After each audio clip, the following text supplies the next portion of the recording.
오늘도 하나님께서 저와 여러분이 주신 말씀은 신명기 27장 1절 이하의 말씀을 통하여 미래에 대한 충고를 들으라 하신다는 말씀의 제목으로 하나님의 말씀이 선포될 때 하나님의 목적, 계획, 뜻이 잘 들려져서 그 말씀에 순종할 때 주시는 참복을 마음껏 누리시는 저와 여러분 되기를 주의 이름으로 축원합니다. 듣고 믿고 행하는 것. 지난 시간에 우리 23장 보다가 왔죠. 그 듣고 믿고 행하는 것이 기준이 우리가 지금 보고 있는 12장부터 쭉 나오는 이야기죠. 그리고 12장 앞에 십계명을 기록했고요. 6장에서. 그다음에 10장에 출애굽기 20장에 있었던 십계명이 신명기에는 6장에 있었다. 그죠? 6장에 있는 십계명을 다시 상기시키고 그걸 확대해서 해석하는 것이 법 조항들인데 신명기는 법이 그렇게 어렵게 기록되지 않았다. 이렇게 했고 지난 시간까지 우리가 22장까지 보았습니다. 오늘 23장에 총회에 참석할 자에 관한 규정이 있습니다. 이게 전부 다 규정, 규례 이런 것들이거든요. 그래서 이런 것들 보고 결여법이라 합니다. 그러면 결여법이라는 것은 이게 변화될 수 있다 그랬죠. 후대에 와서 변화되는데 여기에 우리가 살면서 사회 속에 사회법 이런 거 있잖아요. 민법, 상법 이런 거 있잖아요. 그런 법으로 자기가 살고 있는 나라에 이 법이 다 이양되어 있습니다. 그래서 우리가 보면은 어지간하면 다 이걸 알만한 법이고 그리고 성경에 있는 법도 우리가 지켜야 되겠지만 지금 세상에서 우리에게 주고 있는 법도 잘 지켜야 된다. 23장 1절에 고환이 상한 자나 음경이 잘린 자는 여호와의 총회에 들어오지 못한다. 이런 장애가 있는 사람들은 못 들어온다. 2절에 사생자는 여호와의 총회에 들어가지 못한다. 3절에는 암몬 사람과 모압 사람, 그 이방인들을 이야기하는 겁니다. 여호와의 총회에 들어오지 못한다. 7절에는요. 너는 에돔 사람을 미워하지 말라. 그는 내 형제임이라. 애굽 사람을 미워하지 말라. 왜 미워하지 말라 할까? 이런 사람들은 이방인인데 그러니까 이런 사람들이 저 조상 쪽으로 올라가면 아담과 하와의 후손이거든요. 중조상으로 만들어졌던 생가함과 야벳의 후손들이라고. 그런 의미에서 미워하지 말라. 9절부터는 출전 중에 성결 규정. 전쟁이 나갔는데 그 전쟁하러 나온 사람들이 왜 성결해야 되는가? 부정한 일을 하지 말라는데 왜 이렇게 하라는가? 이게 성전이라 그렇습니다. 하나님의 전쟁이라 그래요. 이스라엘 백성들은 가서 폼만 잡고 있고 하나님이 이 전쟁을 이기도록 해주거든요. 이 전쟁은 지금도 사실은 이대로 진행되어야 됩니다. 되어야 되는데 세상이 너무 악해져서 지금은 이런 것들을 우리가 잘 못 느껴요. 결국 끝에 가면 이거 하나님께서 하신 거 맞네 라고 우리가 믿어지지만 하는 과정 속에는 절대 그런 걸 못 느끼도록 되어 있는 것 같아요. 이게 마귀가 너무 악해 그런 것 같습니다. 9절에 내가 적군을 치려 출전할 때에 모든 악한 일을 스스로 삼갈지니 우리가 무슨 선한 사업을 한다든가 무슨 일을 할 때 교회를 할 때 악한 마음을 먹고 아침까지 먹고 있다가 교회 나와가 할렐루야 아멘 이렇게 하면서 이야기하면 그거 잘 될까요? 안 됩니다. 24시간이 똑같아야 되죠. 마음이. 이 사람 만날 때는 악하다가 저 사람 만날 때 할렐루야 아멘입니다. 이거 정말 우리 기독교인도 고쳐야 됩니다. 90% 나오면 그래서 할 것 같아요. 너희 중에 누가 밤에 몽술함으로 부정하거든 12절에 진영 밖에 변수를 마련하고 거리로 나가되 그 부정한 사람들은 하나님의 거룩한 일을 할 때 조심하라는 말인데 지금은 이걸 갖다 적용하려면 어쩌냐면 교회에 무슨 대사를 놔두고 있으면요 모든 성도들이 좀 경건하면 좋겠죠. 거룩하면 좋겠죠. 예수의 피의 능력이 모든 것을 능가할 수 있다 하더라도 우리가 해야 될 것은 해야 되는 어떤 부분들이 있을 것이다. 이런 것들이 성경에 보여주고 내게 믿어지는 대로 나만 하면 됩니다. 남 보고 하락하면 와 근사님 안 하노 이런 거 하지 말고 내만 하면 됩니다. 자기만 세우면 됩니다. 일단. 그래도 자기가 빛가 되고 소금이 돼야 된다. 15절 망명한 노예 어떻게 보호하는가. 그 전쟁 중에 망명해 들어온 사람들 있잖아요. 종이 그의 주인을 피하여 내게로 도망하거든 너는 그의 주인에게로 돌려주지 말고 돌려주면 죽거든요. 조심해야 된다. 이거 빌레몬스에 보면은 이게 잘 나타나요. 신약이잖아요. 바울이 빌레몬에게 다시 오네시모를 돌려보내는 과정이 있거든요. 17절 창기의 헌물을 하나님께 드려야 되나 말아야 되나. 이스라엘 여자 중에 창기가 있지 못할 것이요. 창기가 없어야 된다 이 말입니다. 이스라엘 남자 중에 남창이 있지 못하게 할 것이며 요즘은 성자육해서 트럼프 아들이 가고 성전환 했다면서요. 이게 현실입니다. 현실. 미성년자들도 가고 성전환 해버리니까 이런 이상한 일들이 생겨서는 안 된다. 19절과 20절에는요. 이자에 관한 법인데요. 형제에게 꾸겨 주거든 이자를 받지 말며 타국인에게 빌려주거든 받아라. 이건 분별하라는 이야기죠. 21절부터는 서원에 대한 규정입니다. 서원은 말할 것도 없습니다. 한번 서원했으면 그 서원은 반드시 지켜야 됩니다. 다른 어떤 약속보다도 더 중요하게 생각하고 지켜야 된다. 24절부터는요. 절취행위. 내 이웃의 포도원에 들어갈 때는 마음대로 그 포도를 배불리 먹어도 좋은데 이게 생명우선법이라 그랬습니다. 하나님의 법이. 사람이 배고파 죽겠는데 길 가다가 포도원에 들어가서 먹었어. 먹는 거 그걸 갖고 그 사람을 징책하고 그렇게 할 수는 없다. 하나님의 법이 그렇습니다. 그런데 만약에 기구를 댄다든가 그걸 나올 때 호주머니에 가득 넣어 나온다든가 주인 없다고 이러면 그 범죄가 되는 겁니다. 그러니까 하나님은 가서 먹는 거에 대해서는 놔두라 했습니다. 그릇에 담지는 말 것이요. 25절 내 이웃의 곡식밭에 들어갈 때는 내 손으로 그 이삭을 따도 되느니라. 그러나 그 이웃의 곡식의 밭에 낫을 대지는 말라. 손으로 먹는 게 않단 말이죠. 24장 1절에 유언과 재혼의 규례. 사람이 아내를 맞이하여 데려온 후에 그에게 수치가 되는 일이 있음을 발견하고 그를 기뻐하지 아니하면 유언정서를 써서 이렇게 하는데 모세가 이 법을 만들었는데 모세가 봤을 때 백성들이 너무 악한 거야. 그때 남성 중심 세상이니까 남성이 여성을 데려다 살다가 기분 나쁘면 쫓아 보내버린단 말이에요. 그러면 이 사람은 나가 굶어 죽어요. 죽으니까 그렇게 하지 말라는 건데 다른 남자를 만나서 재혼할 수 있도록 이혼정서를 써서 보내라는 거야. 그러나 하나님은 일부일처입니다. 이혼하지 말라 하거든요. 지금은 뭐 이혼을 밥 먹듯이 하고 있죠. 그것도 결혼을 잘하면 이혼을 좀 줄이겠죠. 결혼을 이기심으로 해서 그렇습니다. 자기 중심으로 해서 그렇습니다. 하나님 허락하는 결혼이 되어야지 행복한 결혼 생활이 안 되겠습니까? 가정을 만든다. 그러니까 엉뚱한끼리 모여갖고 가정에 자식을 만드니까 자식이 부정하죠. 부정하고 자식이 마음대로 나니까 나라가 엉망되는 거 아닙니까? 예수 믿는 사람만이라도 거룩한 집안끼리 만나서 거룩한 자녀들을 생산하고 거룩한 신앙을 물려주고 이렇게 하면 좋겠습니까? 24장 5절 군대 면제 규정이 있습니다. 사람이 새로이 아내를 맞이하였으면 그는 그를 군대로 보내지 말 것이요. 결혼하고 돌아서 바로 군대 보내는 그런 거 하면 안 된다. 자식 정도 낳을 때까지. 6절에는 맷돌 담보 규정입니다. 이 맷돌은 지금은 우리는 아무것도 아니지만 그때는 맷돌이 굉장히 중요합니다. 맷돌이 없으면 저녁 굶어요. 맷돌도 우리가 밥에 해먹게 되는데 못 해먹죠. 사람이 맷돌이나 그 입장을 전당 잡지 말지니 그는 생명을 전당 잡음이라 이렇게 했죠. 굶어 죽는단 말입니다. 7절에는요.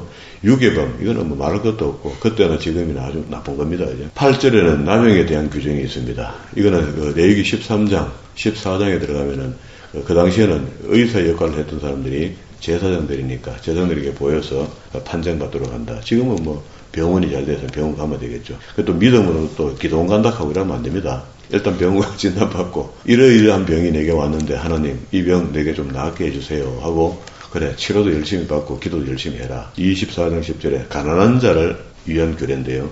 내 이웃에게 무엇을 구워줄 때에 너는 그의 집에 들어가서 전당물을 잡지 말라. 우리 이런 사람 있죠. 님이 어째 믿노? 뭐 내놔라. 지금 세상이 많이 바뀌어도 그렇게 해야 되긴 해야 되지만 기독교인들은 좀 달라야 되겠다. 그러면 이제 11절에 너는 밖에서 있고 내게 꾸는 자가 전당물을 밖으로 가지고 나와서 내게 줄 것이며 무례한 행동을 하면서 돈 빌려주고 전당 잡고 이런 거 하지 마라. 그런 의미 같습니다. 13절 해질 때는 그 전당물을 반드시 그에게 돌려주라. 그때는 뭐 전당물이 별거 없거든요. 집에 가면 뭐 그릇 하나 있고 뭐 숟가락 하나 있고 뭐 이렇게인데 전당 잡는다는 게 거의 옷입니다.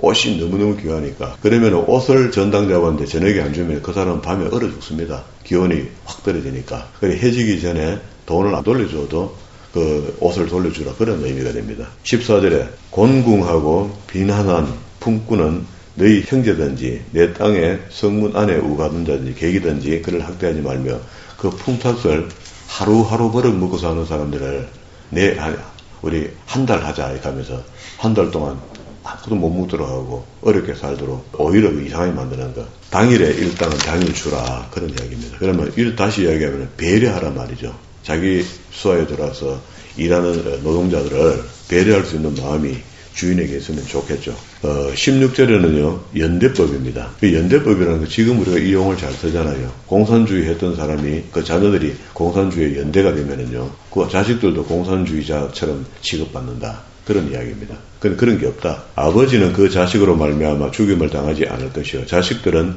그 아버지로 말미암아 죽임을 당하지 않을 것이니 각 사람은 자기 죄로 말미암아 죽임을 당할 것이라. 17절에는 약자보호법인데요. 객이나 고아, 송사를 억울하게 하지 말며 과부의 옷을 전당 잡지 말라. 19절에 내가 밭에서 곡식을 벨 때에는 그 한 몫을 밭에 던져놔라. 그 뒤에 이삭 죽게 하는 사람이 죽어갈 수 있도록 그렇게 하는데 그 배려하는 겁니다. 우리는 막 알뜰히 살아야 됩니다 하고 막 곡식 하나까지도 다 줘갖고 싹 들어가고 그걸 보고 잘했다고 생각하는데 그렇게 하는 게 아니다. 최소한 사람이 안 먹으면 짐승이라도 먹는다. 20절에 내가 내 감람나무를 뗀 후에 그 가지를 다시 살피지 말고 그 하나 남겨놔라는 겁니다. 21절에 내가 내 포도원에 포도를 딴 후에 남은 것을 다시 따지 말고 객과 고아와 가부를 위하여 남겨두라. 25장 1절에는 태행에 대해서 이야기합니다. 바울이 자기 선교 예정을 이야기할 때 내가 40에 하나 감한 매를 맞았다 이렇게 하거든요. 여기에 40대가 넘으면 사람이 죽는다라고 생각했습니다. 태행을 맞을 때. 그래서 이게 40 넘는 형을 하지 마라. 사람 죽는다. 사람들 사이에 시비가 생겨 재판을 청하면 재판장은 그들을 재판하여 의인은 의롭다 하고 악인은 정죄할 것이며 악인에게는 태행이 합당하면 제사장은 그를 엎드리게 하고 그 앞에서 그 죄를 따라 수를 맞추어 때리게 하되 40까지는 때리거니와 그 넘지 못하도록 해라. 40이 넘으면 사람이 죽는다는 의식이 있었던 것 같아요. 4절에는요.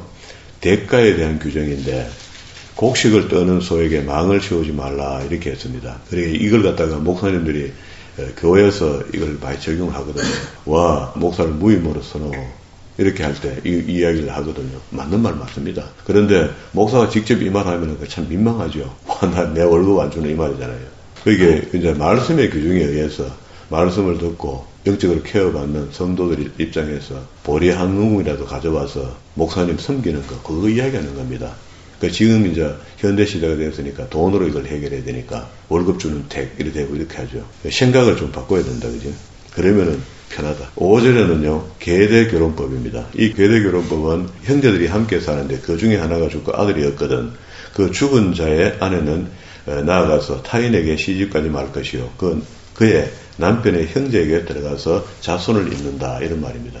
장자가 죽으면 이렇게 하라는. 그래서 이게 적용되었던 것이 유다가 그렇게 했죠. 자기 그 아들이 죽었는데 결국 며느리하고 못난 짓을 하게 된 거죠. 그 사건입니다. 그렇게 이런 걸 적용한다. 그리고 또 룻기서도 요게 적용되어 있습니다. 그죠? 기업 물을 자. 11절에는요. 천박한 여인에 대한 규정입니다. 천박한 여인은 볼 것도 없습니다. 그때나 지금이나. 여자로서의 품성을 잃어버리고 아름다움을 잃어버리고 여자가 갖춰야 될 기본을 잃어버리고 나면 그 여자인 거죠. 여자 대접 못 받는 겁니다. 해야 될 일이 있고 하지 못할 일이 있습니다. 지금도 현대도 똑같아요. 여성이 여성 대접을 받지. 13절에는 도량 규정입니다. 이게 저울 추가 있는데 추를 거짓말로 속인다는 거예요. 글자는 5kg 써놨는데 실제는 5kg가 안 된다든가 넣는다든가 그죠? 6kg 해놓고 물건을 속이게 파는 거 이거 하나님 싫어하는 거다. 하지 말라는 겁니다. 17절에는요. 아말렉 사람들을 도말하라 이렇게 했는데 너는 애굽에서 나오는 길에 이 아말렉 사람들이 광야에서 길을 갈 때 길을 못 가게 해서 불뱀 사건이 벌어졌거든요. 그 사건에 대해서 기억하고 잊지 말라 하는 겁니다. 그런데 여기에는 아말렉 에돔의 후손들 이 사람들 때문에 에스의 후손이란 말이에요 이게.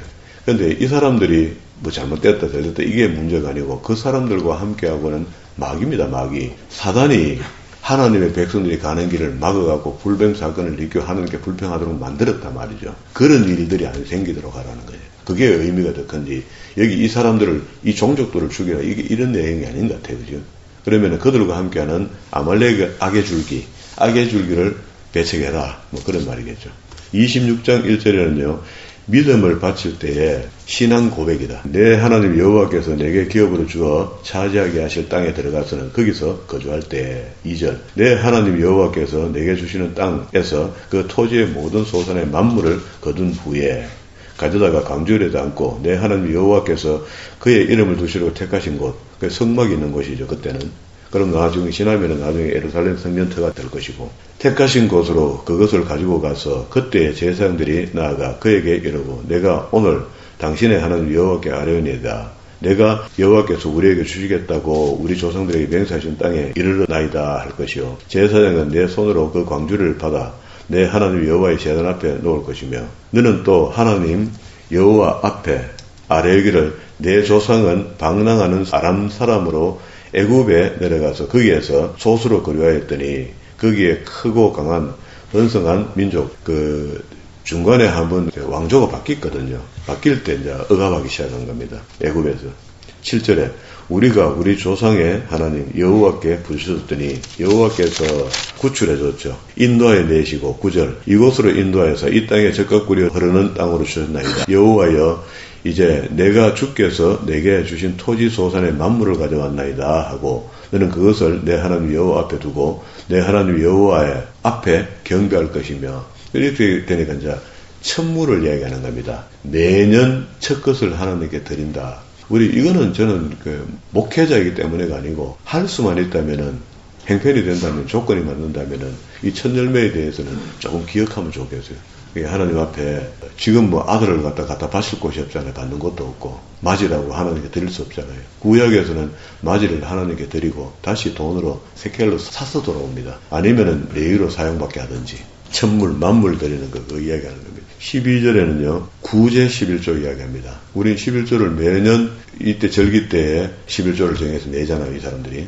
근데 오늘은 우리가 매월 월급 받으니까 월급에 대한 11조를 내잖아요. 내는데 그것뿐만 아니고 3년에 한 번씩 11조를 따로 추가로 10의 2조를 한다. 그런 말입니다. 그래서 그건 어디서 쓰는가? 셋째 해 곧 11조를 드리는 해에 내 모든 소산의 11조를 내기를 마친 후에 그것을 레위인과 객과 고아와 과부를 위하여 그러면 이게 이제 이웃 헌금의 일종이 되는 거죠. 그 유대인들이 이걸 지켜요. 성경에 우리가 전승과도 좋은 것들은 법이 없어졌다 있어졌다 이런 개념이 아니고 성경에 좋은 것 있으면 그냥 하는 겁니다. 하면은 그 하나님 기뻐할 만한 일이거든요.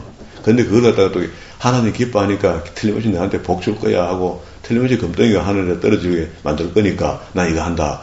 욕심으로 하는데 신약이나 구약이나 똑같습니다. 욕심으로 하는 기도가 어떻게 응답이 되겠습니까? 그런 거 없습니다. 우리가 하나님의 백성으로 해야 될 일을 해내는 거죠. 그러면 이제 이 법을 우리 좀 읽어보면은 내가 지금도 해봐야 될 일이 있고 넘길 일이 있고 그래 믿음의 부피만큼이나 할 일이 많아지고 믿음이 없으면은 그냥 읽고 지나가겠죠. 우리가 하나님에 관하여 해야 될 일이 있단 말입니다. 내가 하는 헌물이나 이런 것들이 마음의 중심을 드리는 것이 교회를 부유하게 만든다고 말이에요. 그런 어떤 좀 공적인 마음으로 하나님의 일을, 하나님의 나라의 일을 맡은 자로서 하면 좋겠다. 저는 법을 지키는 정신이 그런 정신이면 좋겠다. 그렇게 생각합니다. 그래서 이 성경의 결론을 내렸습니다. 법을 이야기하고 결론을 16절에서 짓는데요. 16절에서 19절까지 오늘 내 하나님 여호와께서 이 규례와 법들을 행하라고 내게 명하시나니 오늘 우리 모두에게 명하시는 말씀입니다. 우리하고 상관없는 법이 아닙니다. 이게 영적으로 오늘은 예수님께서 십계명을 산상수훈에서 재해석했죠. 영적으로 해석한 겁니다. 살인하지 말라 해서나 너는 라카라마 해도 살인한 것이다. 간음하지 말라 십계명에서 했지만 나는 너희에게 명하기를 마음만 먹어도 가늠한 것이다. 이렇게 했거든요. 그러니까 그 십계명을 재해석할 때는 영적으로 해석했는데 오늘 우리가 이건 실질적으로 있는 일을 우리가 적용해 볼 일이고 이 이야기 모든 이야기들 영적으로 내가 받아들여야 되는 거죠. 신약에서는. 예수님 그걸 갖다가 예수의 보혈의 피로 예수 믿게 만든 사람에게 영적인 법으로 우리에게 준 겁니다. 그러면 육적으로 뭐 하거든 영적으로는 똑바로 해라. 제 생각에는 육적으로도 할 만한 건 하면 좋겠다. 그게 이웃을 도와라는데 이웃을 도와야 되지 왜 안 돕습니까? 교회가 왜 그걸 안 합니까? 그게 그 범위가 퍼센트가 있잖아요. 퍼센트가. 다 먹고 남는 거 찌그레기 좀 남은 거 갖다 주는 거하고 이미 정해갖고 이만큼은 해야 되겠다는 생각을 다르죠. 완전히. 선교하러 간다고 선교비 때문에 헌금을 많이 거두긴 거뒀는데 헌금 거다갖고는 선교는 손돈만큼 하고 다른 거는 교회에 더 많이 적용해서 쓰고 말이야. 은행 이자는 더 많이 갖다 주고 그렇게 뭐 잘못된 거 아닙니까? 하나님이 기뻐하지 않는다. 16절 봅니다. 16절 중간에 그런즉 너는 내 마음을 다하고 뜻을 다하여 지켜 행하라. 그게 마음을 다한다 할 때는 행함까지도 따라가는 것을 이야기하는 거지 속으로 생각하고 준비하는 거 안 됩니다. 행동으로 옮겨지지 않으면은 앞에 들은 것도 완전 무용지물이 된다 그러죠. 내가 오늘 여호와를 내 하나님으로 인정하고 또 그 도를 행하고 하나님의 법을 지킨다는 것은 하나님으로 인정하는 거죠. 인정 안 하는데 뭐하고 시킵니까? 하나님 나한테 주세요 마세요 하면서 매일 기도하면서 우리가 하나님 앞에 해야 될 일은 정작 안 하고 있으면 그건 하나님 모르는 겁니다. 제일 하나님을 해야 될 것이 하나님을 배우는 겁니다. 첫째. 교회가 하나님을 가르쳐줘야지 성도한테 하나님을 알 거 아닙니까? 우리는 이걸 큰 실수를 하고도 지금도 그걸 실수한 걸 모르고 있습니다. 안 가르칩니다. 하나님으로 인정하고 또 그 도를 행하고 그의 규례와 명령과 법들을 지키며 그의 소리를 들으라. 여호와께서도 내게 말씀하신 대로 오늘 너를 그의 보배로운 백성이 되게 하시고, 그러니까 그렇게 지키면은 17절까지 규례와 명령과 법도를 지키며 그의 소리를 들었으면은, 그러면은 여호와께서도 우리에게 하는 것, 첫 번째, 너를 그의 보배로운 백성이 되게 한다. 이렇게 되면 다 끝나는 거 아닙니까? 두 번째, 19절에 너를 그 지으신 모든 민족 위에 뛰어나게 하시겠다. 찬송과 명예와 영광을 삼겠다. 대단한 영광입니다. 그죠? 뭘 하면은 17절에 하나님으로 인정하고 또 그 도를 행하고 그의 규례와 명령과 법을 지키며 그의 소리를 들어서 행하는 사람이 되면은 하나님이 이렇게 높여주겠다는 거예요. 세 번째, 19절 마지막에 너를 내 하나님 여호와의 성민이 되게 하겠다. 우리 입으로만 자꾸 하지 말고, 이거는 구약이나 신약이나 똑같습니다. 이걸 갖다가 그대로 목사님 신약이 어떻게 지킵니까 하는데, 그 신약이 못 지키면은요, 예수님은 못 믿는 겁니다. 예수님의 영적인 우리한테 가르침을 안 믿겠다는 겁니다. 이게 지켜져야지 영적인 것도 풍부하게 된다고. 그리고 이제 오늘 읽었던 본문의 말씀인데요. 그렇게 이렇게 가르쳐준 12장부터 여기까지 엑기스 같은 율법과 복음들을 서술했던 이야기를 들어보니까 충분히 우리가 준행할 수 있겠더란 말이야. 그렇게 하는 것을 하나님께서는 가나안 땅에 들어가면 또 너희들 잊어버릴까 아이가. 지난번 민수기 때처럼. 그러니까 내가 명령하는 것을 돌 위에 새긴다. 그 돌에다가 이걸 글자를 다 새기겠노. 그렇게 돌에다가 회칠을 합니다. 회를 입혀놓고 거기다가 끓으면 되겠죠. 그러니까 지금 돌은 있는데 회칠은 없어졌겠죠. 이 기념비가. 그리고 거기서 하나님께 제사를 하고 이렇게 했습니다. 자, 2절에 너희는 요단에 건너 내 하나님 여호와께서 내게 주시는 땅에 들어가는 날에 큰 돌들을 채우고 석회를 바르고 율법을 기록하라 하죠. 3절에 요단을 건넌 후에 이 율법의 모든 말씀을 그 위에 기록하고, 그리고 6절에 너는 다듬지 않는 돌로 내 하나님 여호와의 제단을 쌓고 그 위에 내 하나님 여호와를 번제를 드릴 것이며, 9절에 모세와 레위 제사장들이 온 이스라엘에게 말하여 이르되 이스라엘아 잠잠히 들으라. 오늘 내가 내 하나님 여호와의 백성이 되었죠. 하나님의 말씀을 붙드는 사람이 하나님의 백성 되는 겁니다. 그게 믿습니다 한다고 예수님께서 하다 보면 그렇게 이야기하셨겠나. 산상수훈을 설명하면서 마태복음 우리 한번 읽어봅시다. 마태복음 산상수훈이 5장부터 7장이잖아요. 7장 24절이 중요하다고 했죠. 24절 그러므로 누구든지 나의 이 말을 듣고 행하는 자는 그 집을 반석 위에 지어놓은 사람 같으니 비가 내리고, 그러면 나의 이 말을 들으면 나의 이 말 어디? 우리 짧게는 이 전치사의 짧게는 5장 1절부터 봐도 좋겠습니다. 그럼 진짜 이게 문법대로 하면은 21절부터예요. 한 문단 앞에 있는 전치를 하거든요. 그런데 이 내용이 결론을 이렇게 짓고 있기 때문에 이 전치는 5장 1절부터의 전치라 보고, 하나님 아들 하나님이 오셔서 이야기하셨으니까 우리 일반 국문법에서 나오는 문법을 적용해서는 안 될 것 같아요. 그래서 제가 이걸 보다가 뻘렁 누웠다는 거 아닙니까? 아하, 하나님 이거군요. 이 전치사의 의미는 창세기 1장 1절부터 여기까지군요. 이게 전부 다 전치된 겁니다. 그러면 구약의 말씀은 실질적인 복을 받을 사람 구약의 말씀을 잘 준행하고 행하고 거룩한 하나님의 백성이 되고요. 신약에 있는 사람들은 오늘 마태복음 5장 1절부터 영적인 10계명을 해석해 하는 겁니다. 그럼 영적으로도 우리가 받아들이고 이렇게 하는 사람에게 반석 위에 지은 집처럼 된다. 이런 이야기를 하는데, 우리는 이제 포괄적으로 보면 그렇고, 다시 줄여서 보면은 21절, 제가 하고 싶은 이야기입니다. 나더러 주여 주여 하는 자마다 천국에 들어갈 것이 아니요. 7장 21절. 다만 하늘에 계신 내 아버지 뜻대로 행하는 자라 들어갈 것이라.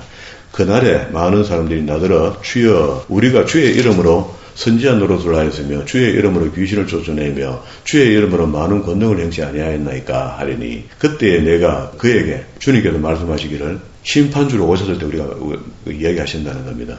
밝히 말하되 내가 너희를 도무지 알지 못하노라. 불법을 행하는 자들아. 아니 이게 뭡니까? 지금 여기 선지자 노릇을 했다는데, 아니 그때 귀신을 쫓아내고 권능을 행했고 다 했는데, 그런데 불법을 행한 자 내게서 떠나가라. 그게 제대로 안 했다는 이야기입니다. 주님께서 오셔서 말씀하시는 것은. 또 이야기하죠. 5장 20절에 보면은요, 율법에 대한 이야기를 쭉 해내려다가 내가 너희에게 이르노니 너희 의가, 율법을 지키는 의가 말이야, 서기관과 바리새인 같지 못하고는 우리 복음을 받은 사람들이야. 신약시대에 예수 믿는 사람들에게 하는 이야기입니다. 서기관과 바리새인보다 낫지 못하고는 결국 천국에 들어오지 못한다 했습니다. 그러면 왜 하는 말입니까?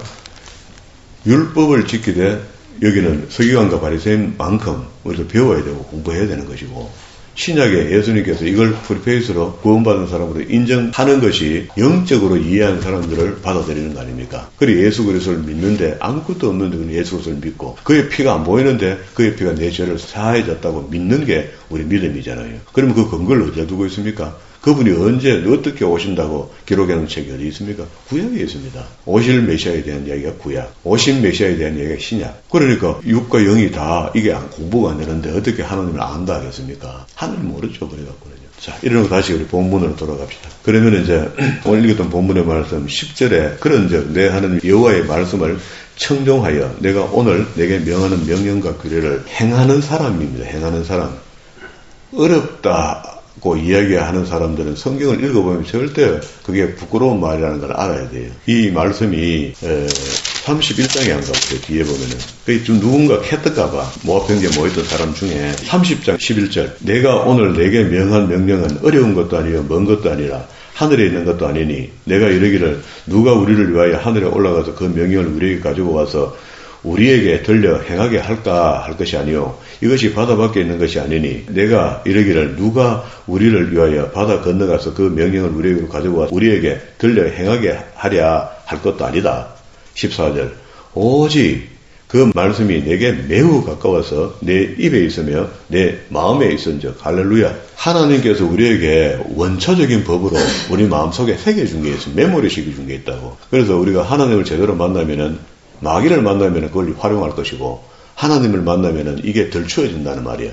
덜추어져서 세상을 향하여 거룩한 성도의 삶을 살 수밖에 없도록 되어 있습니다. 이 법이 덜추어진다고. 덜 만난 사람은 맨날 엉뚱한 짓 한다고. 불평하고 불만하고 성경이 어렵다 하고 딴소리 한다고. 그리고 이제 11절부터는 축복과 저주의 의식을 이야기해요. 의식 뒤에 28장에 가면 축복과 저주를 다시 선포합니다. 순종하는 사람들이 받을 복, 불순종하는 사람들이 받을 저주에 대해서 설명을 합니다. 우리 받는 것도 중요하지만 이걸 잘못하면은 저주도 받는다는 것을 알아야 되죠. 사실은 복 받는 건 안 가르쳐도 됩니다. 저주 받을 짓만 안 하도록만 도와줘도 그거 성공적이죠. 성도로서. 우리 믿음의 삶이 하나님을 기쁘시게 하는 일, 주님을 기쁘시게 하는 일에 포커스가 맞춰져야 되는데 그 일은 성경대로 믿고 행할 때 가능한 겁니다. 그럴 때 빛과 소금의 역할을 감당할 수 있고 그래서 향기로 살아갈 수 있는 겁니다. 이런 사람들을 보고 하나님의 전도이라, 하나님의 선전판이라, 하나님의 덕을 나타내는 사람이라 이렇게 이야기하니까 우리가 하나님의 덕을 많이 나타내는 그런 믿음의 사람으로 살아가는 저와 여러분 되기를 주의 이름으로